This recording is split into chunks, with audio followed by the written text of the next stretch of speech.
Yeah, that's kind of what I was thinking. Aren't you the county clerk? I am the county clerk. That's so.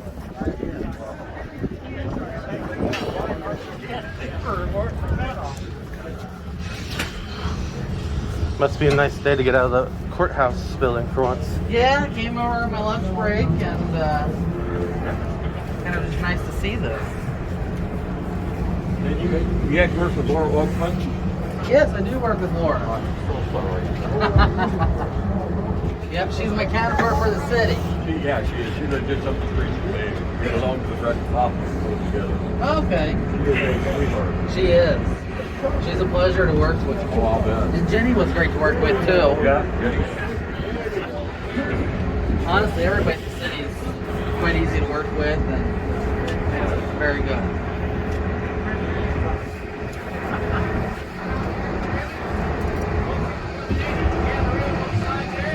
Give me a little tight, we'll make you all fit. We'll figure it out. It's all good.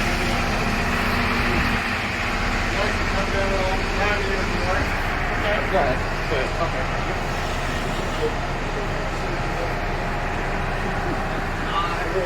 I had to grab you on. I think it's probably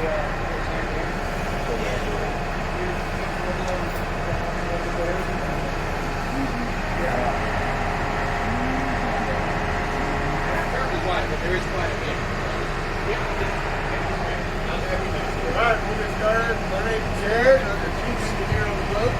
Basically, my job is to take care of all the mechanicals of the boat. What we have in front of us down below here is one of the main engines. These are Caterpillar 3512. That's the 12 means it has 12 cylinders. Each one of them is 1,500 horsepower. We have one on each side. These burn about 110 gallons of fuel an hour when it's going full ahead. Holy shit.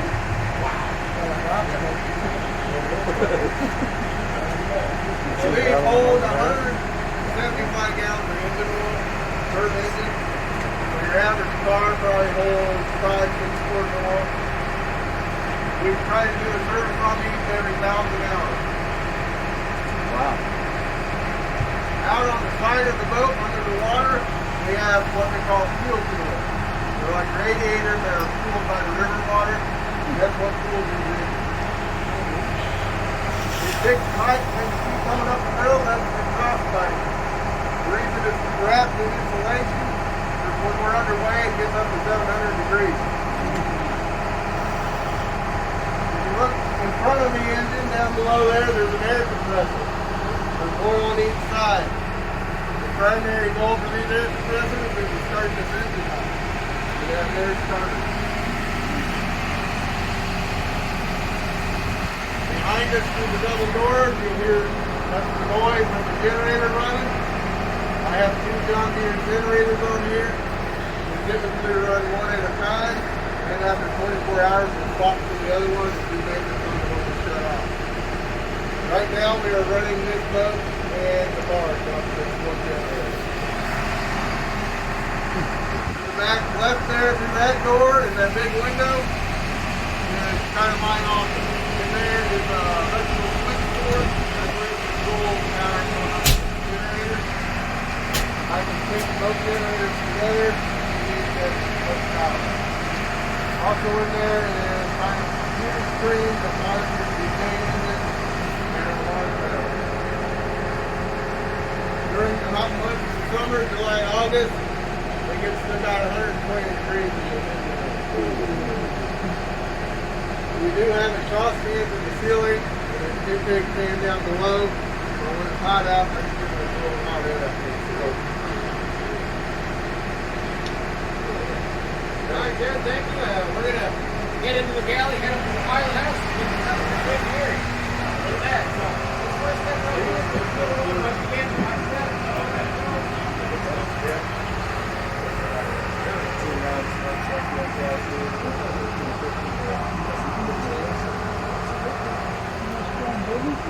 Quick question, sir. Yeah. How many knots can she go?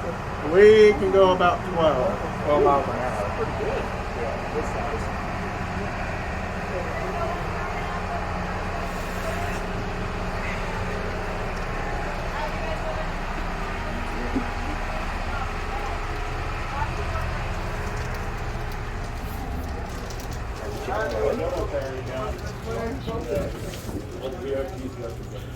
The crew got him. That's okay. Is that why do you say that?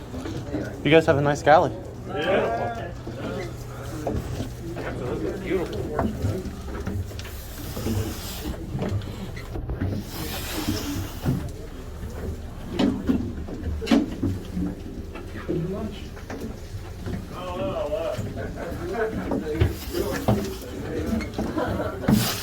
If you don't hurry, you.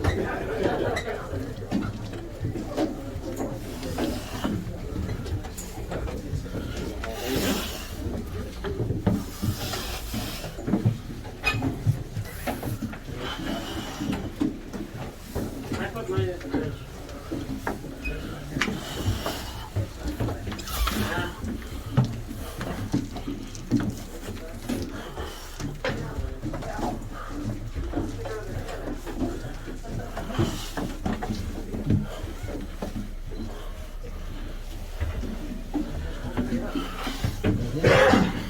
You dizzy yet?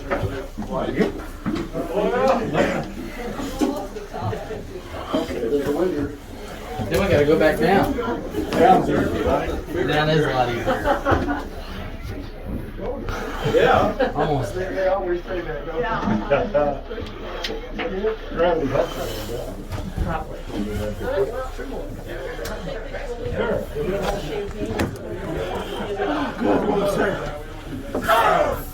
I'm dying too. Yeah.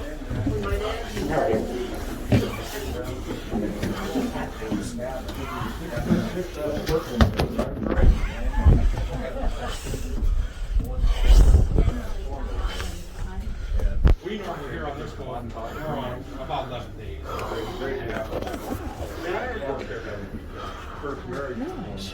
We're all pretty old. Most of them. We get back a long way. No, we're 11 days on, 3 days off. So folks, as you're climbing up, we can kind of move over here too so that we're not all on the stairs. It'll be a bit tight, but we can all fit up here. You can even sneak by that drain right there. There's a little room for it, you'll be all right. Oh, go ahead. Go ahead.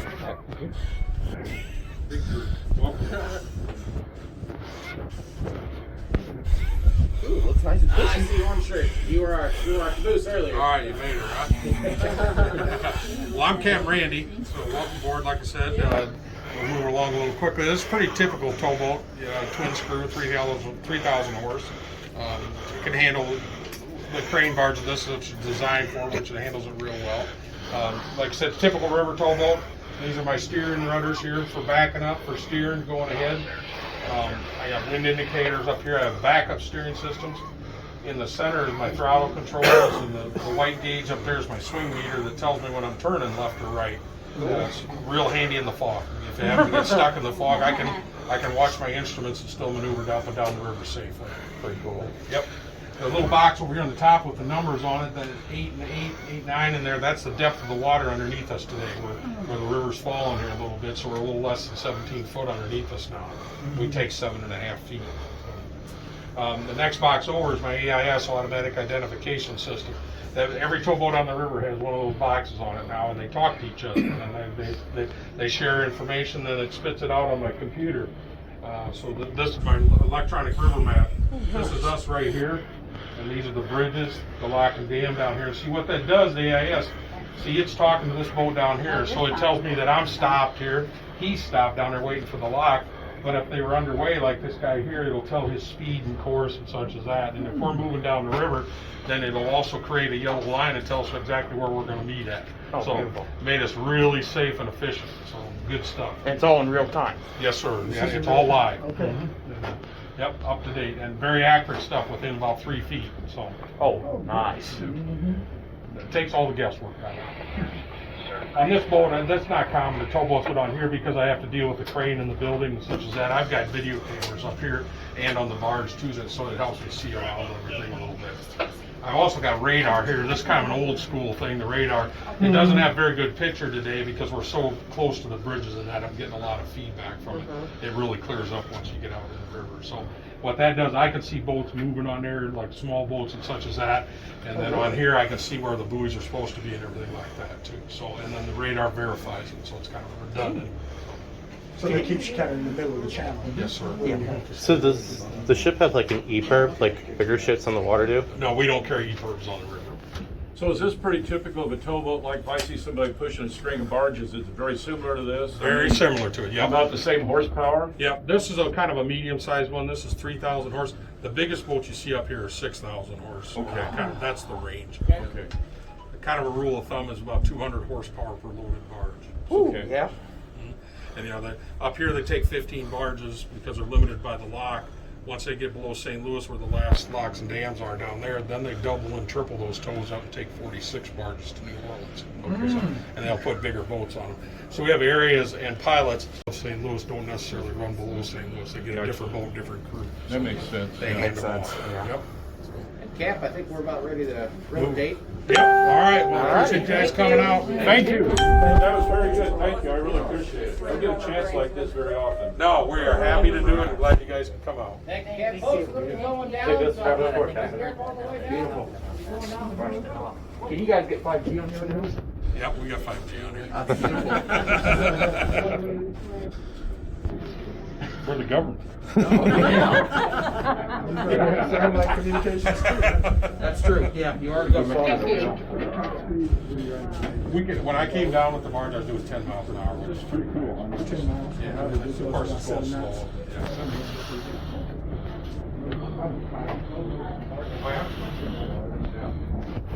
Same stuff, kind of. Oh, this breeze feels so nice.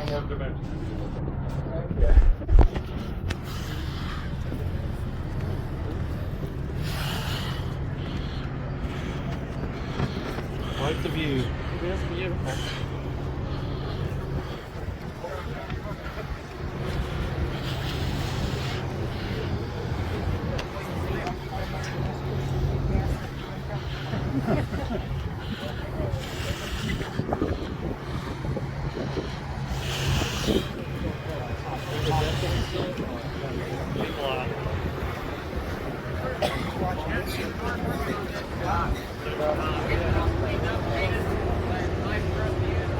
Usually they keep this pretty well up to date too.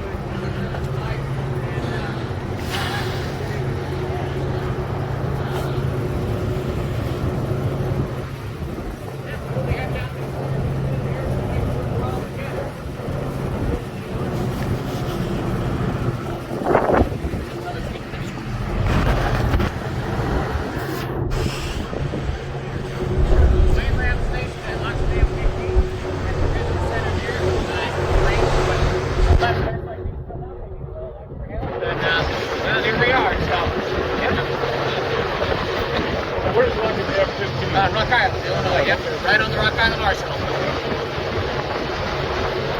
Indeed.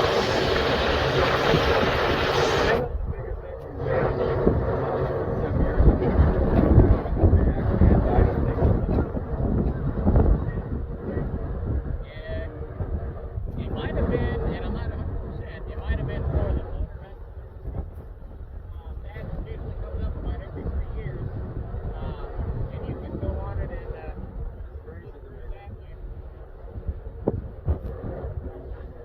well, this is one of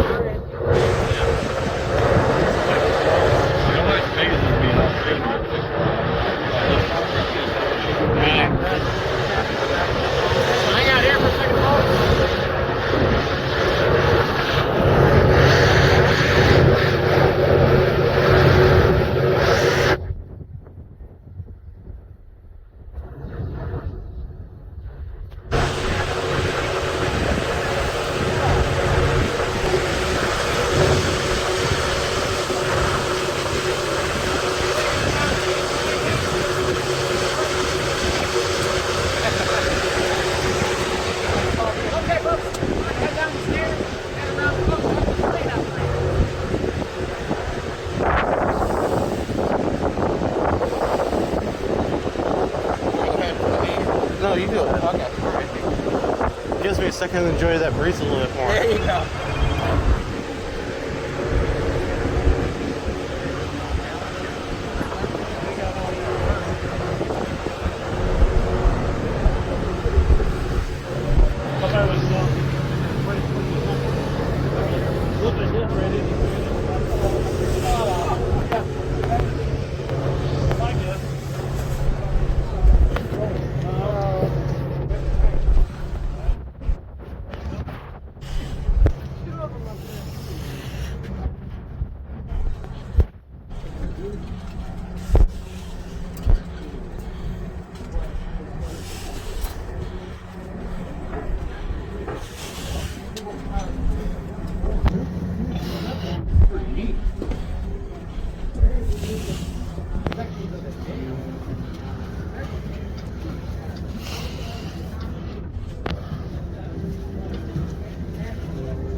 All right, folks.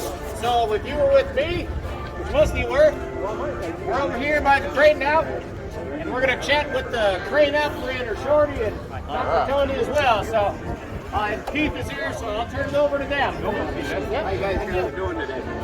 Good. Questions or anyway, or I'm just going to start talking. Go for it. This is my supervisor Keith. He's in charge of structures. I'm the master of this vessel. Tom over there is the assistant. And we have an engineer, Tony. He's giving another tour right now. This block here weighs 28,000 pounds. In reference, the whole crane sitting back there weighs 30,000. So that's how big and massive. This block will lift 1 million pounds. Wow. This wire here is Tuffelberger wire made in Austria. 2,600 feet of wire. The price tag when we replace this wire is $110,000 just for the wire. But we're hoping to get your long lifespan on it. But if we're operating, which we do as we're operating, we're looking at that wire and anything, anytime if we see a broken wire, it comes out brand new. Same with rigging we have over here. If there's even a cut or anything on that rigging we throw it away, management will buy us new. We can't afford to fit it. The crane itself is run by a Caterpillar, it's a 1,000 horsepower Caterpillar motor. I hold 2,200 gallons of fuel in the crane. We hold 22. When I'm on the seat, at an idle, I burn 8 gallons an hour. When I kick it down, it'll be 50 gallons an hour, full idle. We hold 600 gallons of hydraulic fluid in the tank, and then there's another 600 gallons inside the boom there, all those lines up. We hold 1,100 gallons of 80-90 weight. We have to do that yearly, change those oils. We priced it out, just the oil alone is $40,000, just the oil. I have 4 cameras on this crane. I have 2 right above us. And then I have a camera to the right side, to the right side, and why that is so valuable, when I'm in that seat, I cannot see anything through that boom. The boom is so big. So our crew the whole time has radios, they're communicating with me constantly. I do not move this crane without seeing people, I cannot see them. We can pick, like I said, we can pick 1 million pounds. Over the stern, but the radius isn't great on it. Something 55 feet. Where our biggest things are is when we go to the locking dams or emergencies, we can't sometimes get close enough. Right now, I'm sitting 102 feet away from the crane. I can lift 571,000 pounds right here as it sits.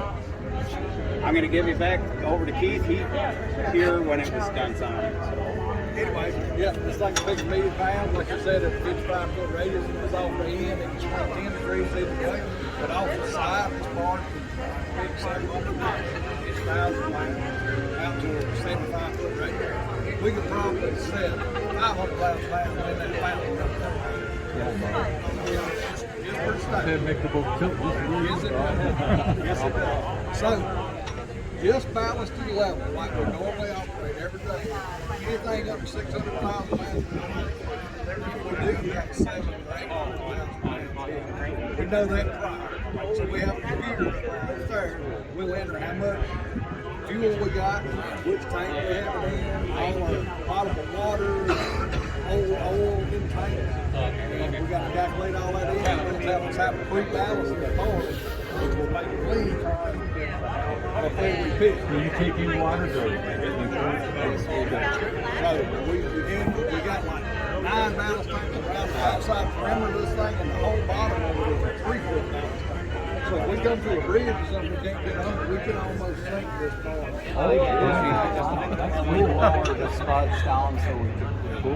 That being said, this crane is getting a lot lower than an older crane. We can lower this crane down to 38 feet. And he can do that in just 2 minutes. Wow. Now the boom itself on this crane weighs 320,000 pounds. In reference, our old quad cities that were decommissioning, the boom weighs 60,000 pounds.